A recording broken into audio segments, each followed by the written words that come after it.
Assalomu alaykum qalbi go'zallarim. Tinchmisiz, omonmisiz? Keling birgalikda suyuqqina, issiqqina mazali karam sho'rva tayyorlaymiz. Rus tilida aytganda borsh tayyorlaymiz. Ya'ni retseptda aytilishicha klassический borsh tayyorlaymiz. Bismillahirrohmanirrohim deb ishimizni boshlaymiz. Men ko'proq tayyorladim qizajonlar.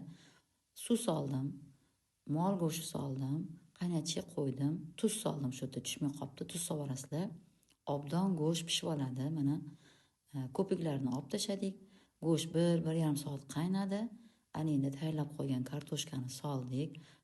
Kartoshka 15 daqiqa miltirab past olovda qaynab turadi. Qizajonlar, mana shunaqa tovada, boshqa kichkina qozonchada ozgina yog' soldim. Piyoz soldim. Yumshaguncha qizartirdim o'rta olovda. Qirg'ichdan chiqarilgan qizil sabzi solamiz, ko'rasizlar.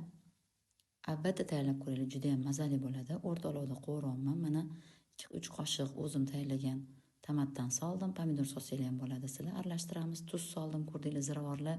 Xohlasanglar bo'sh ziravorlar tayyor bo'ladi. Undan solsanglar ham bo'ladi. Qizijonlar, tayyorlab ko'ringlar. O'zim ham birinchi marta tayyorladim. Juda ham zo'r chiqdi.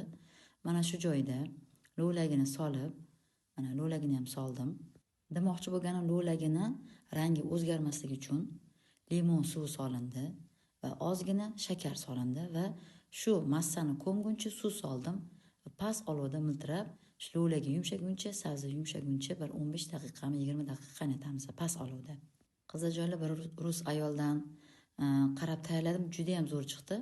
Mana ko'rdinglar, kartoshka 20 daqiqa qaynab bo'ldi past olovda. Go'shtni olamiz, pishgan go'sht bu. Maydalab yana qaytib solamiz. Endi tayyorlab qo'ygan karamni ko'rdinglar. Men bir kog'ni galopsi tayyorlagan edim. Shundan qolgan karam o'rtalari yumshab qoladi-yu, suvga tegib shundan tayyorlab oldim. Avval bo'lmasin deb mayda to'rab oldim, soldim. Qarasam suv kamga o'xshadi. Ozgina yana suv soldim, quyib bo'lib qolmasin deb. Chesnok soldim, lavro bargi soldim. Yana karam yumshaguncha 1/2 soatmi 20 daqiqa qaynatdim past olovda. Qizajonlar, mana bu ham past olovda pishyapti. Qaraymiz, 15-20 daqiqadan keyin bo'ldi. Lo'laglar yumshadi. Olovni o'chiramiz. Bu yoqda karam yumshab bo'ldi, go'sht pishgan. Go'shtni olib yeb ko'ringlar, baribir bo'lmaydi, xom bo'lib qolmasin. Lavr bargini olib tashlaymiz shu yerda.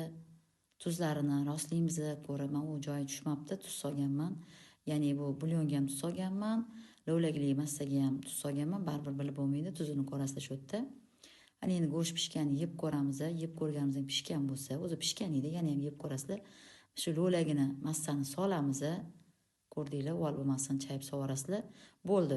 Sho'rvamizni qaynatmaymiz. Olovni o'chiramiz, aralashtiramiz, bo'ldi.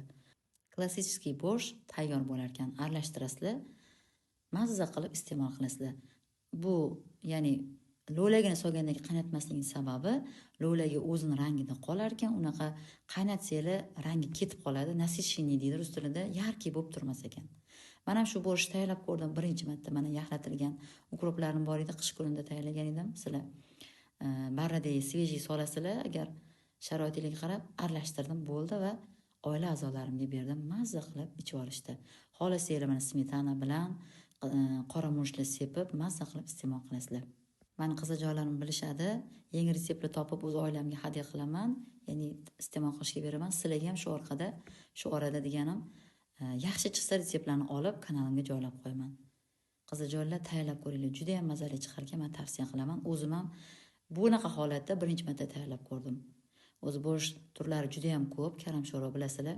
Mana ko'rasizlar, suvlari ham yarki, tiniq bo'lib turibdi. Aralashtirib mazza qilib iste'mol qilasizlar. Qizajonlar, fikringlar bo'lsa, savolinglar bo'lsa, albatta kommentariyada yozib qoldiringlar. Quvvati ilm va ibodatga bo'lsin.